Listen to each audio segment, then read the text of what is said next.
Please subscribe and don't forget to press the bell icon to get notified whenever we upload a new video.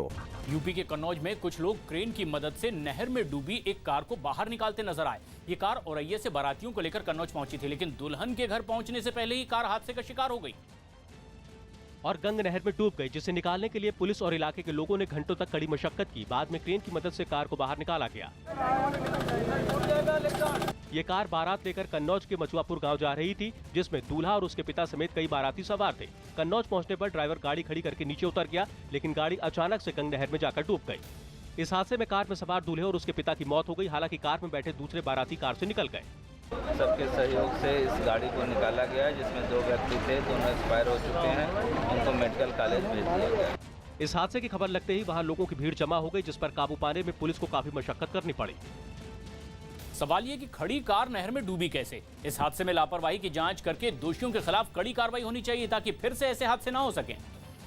Madhya Pradesh के मंदसौर में कुछ police वाले एक bank के अंदर एक कंप्यूटर स्क्रीन पर सीसीटीवी फुटेज की पड़ताल करते दिखाई दिए। आरोप है कि इस बैंक से रुपयों से भरा एक बैग चोरी हो गया, जिसकी जांच के दौरान पुलिस ने बैंक में लगे सीसीटीवी कैमरों का फुटेज खंगाला।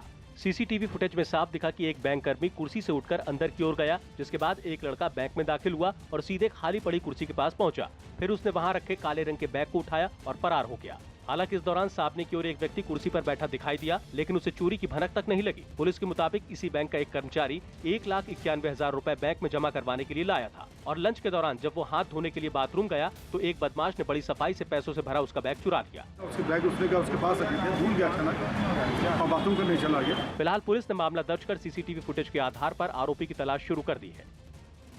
सवाल ये कि बैंक के अंदर कड़ी सुरक्षा के बीच रुपए की चोरी कैसे हो गई? इस वारदात के बाद पुलिस की मुस्तैदी पर भी सवाल खड़े हो रहे हैं। इसलिए पुलिस को चाहिए कि जल्द से जल्द चोरी करने वाले गिरोह का पर्दाफाश करे।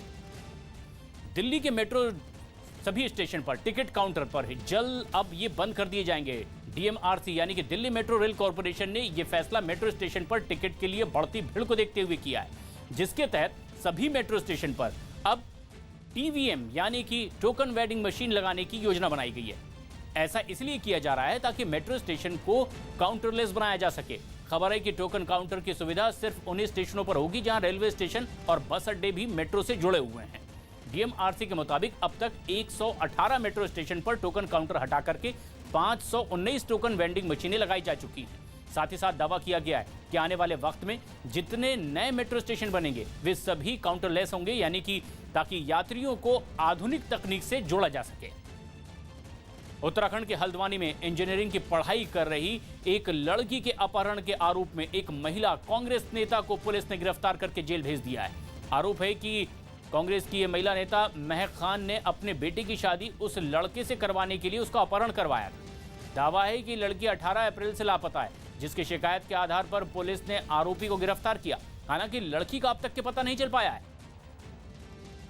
महक खान के लड़के दानिश खान ने एक लड़की को भगा के ले गया, जिसमें उसकी मां महक खान की पूरी संलिप्तता, अभी तक की विवेचना से उसकी संलिप्तता और उसके द्वारा भगाने में पूरा सहयोग किए जाने की बातें प्रकाश में आने पर उसको जेल भेजा गया है। अप्रैल के महीने में मैदानी इलाकों में तापमान लगातार बढ़ रहा है। वहीं जम्मू कश्मीर के कई इलाकों में बर्फबारी के कारण तापमान गिर रहा है।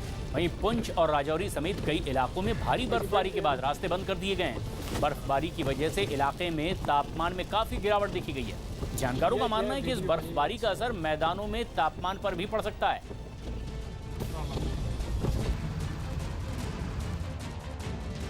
सूरत में नाबालिग से रेप और हत्या के आरोपी को पुलिस ने राजस्थान से गिरफ्तार कर लिया है। पुलिस का दावा है कि पूछताछ में आरोपी ने अपना जुर्म भी कबूल कर लिया है। पुलिस के मुताबिक नाबालिग की हत्या से पहले आरोपी ने 9 दिन तक उसका रेप किया और फिर उसकी हत्या कर दी। पोस्टमार्टम रिपोर्ट में नाबालिग के शरीर और निजी अंगों पर 86 चोट के गहरे निशान पाए गए। सूत्रों के मुताबिक आरोपी ने नाबालिग और उसकी मां को 35,000 रुपए में खरीदा और नाबालिग की हत्या से पहले आरोपी ने उसकी मां की भी हत्या कर दी। गांधी परिवार के गढ़ रायबरेली में बीजेपी अध्यक्ष अमित शाह ने कांग्रेस पर जमकर हमला किया है। अमित शाह के मुताबिक रायबरेली के लोगों ने बड़े बड़े नेताओं को चुनकर भेजा, लेकिन विकास नहीं हुआ। बीजेपी अध्यक्ष ने आरोप लगाया है कि रायबरेली ने आजादी से अब तक सिर्फ परिवारवाद देखा है, विकास नहीं।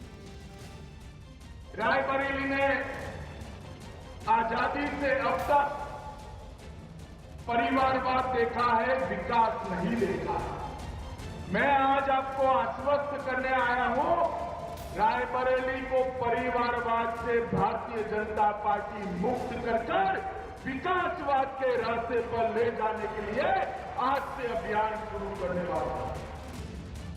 भाइयों बहनों, जब रायबरेली और अमेठी की बात होती है, हम लोग सोचते थे कि नेहरू गांधी परिवार नेतृत्व करना होगा, गांव-गांव में सड़कें होंगी, गांव-गांव में बिजली होगी, गांव-गांव में लोगों के रोजगार की व्यवस्था होगी, गांव-गांव में शुद्ध पेयजल की व्यवस्था होगी, गांव-गांव में लोगों के पास बुनियादी सुविधाएं होंगी। लेकिन 3 देशों की यात्रा के बाद पीएम नरेंद्र मोदी दिल्ली लौट आए। 3 देशों की यात्रा के बाद दिल्ली लौटे प्रधानमंत्री नरेंद्र मोदी का विदेश मंत्री सुषमा स्वराज ने एयरपोर्ट पर स्वागत किया। यूपी के ग्रेटर नोएडा में एसटीएफ ने छापा मारकर आईपीएल मैच के दौरान ऑनलाइन सट्टेबाजी करने के आरोप में 3 लोगों को 21 लाख नकदी, 40 मोबाइल फोन और सट्टेबाजी में इस्तेमाल सामान के साथ गिरफ्तार किया। दिल्ली के बवाना में लकड़ी के गोदाम में लगी आग को दमकल की गाड़ियों ने 3 घंटों की मशक्कत के बाद काबू पाया। कर्नाटक विधानसभा चुनाव के लिए सोनिया गांधी प्रचार नहीं करेंगी। नवजोत सिंह सिद्धू, नगमा और खुशबू कर्नाटक में पार्टी के स्टार प्रचारक होंगे।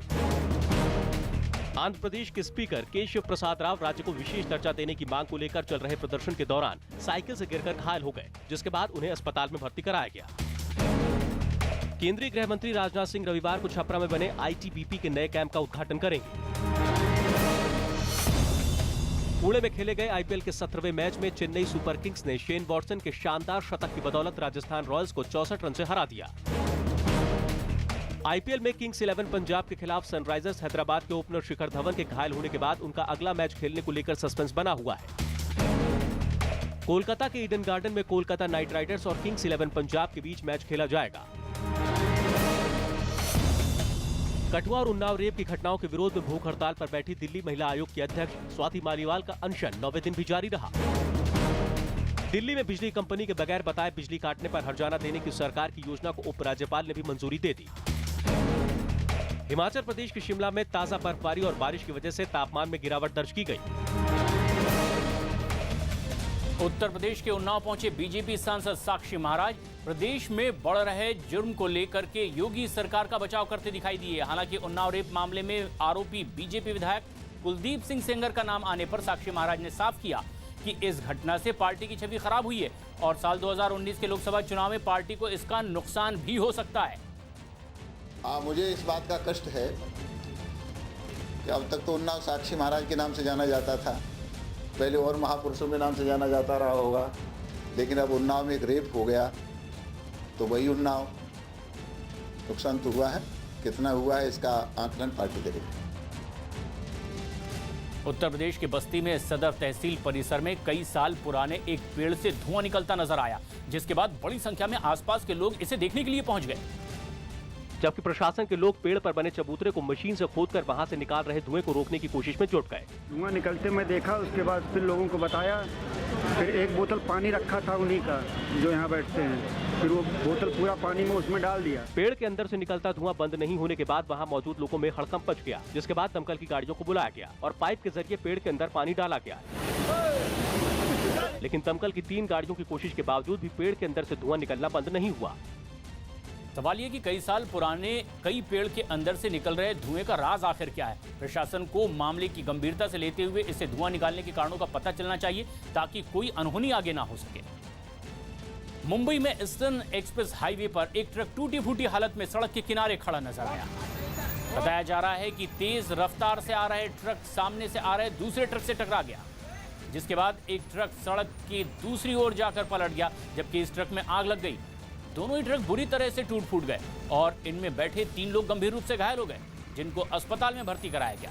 मौके पर पहुंची पुलिस ने क्रेन की मदद से इनको हटाया भी।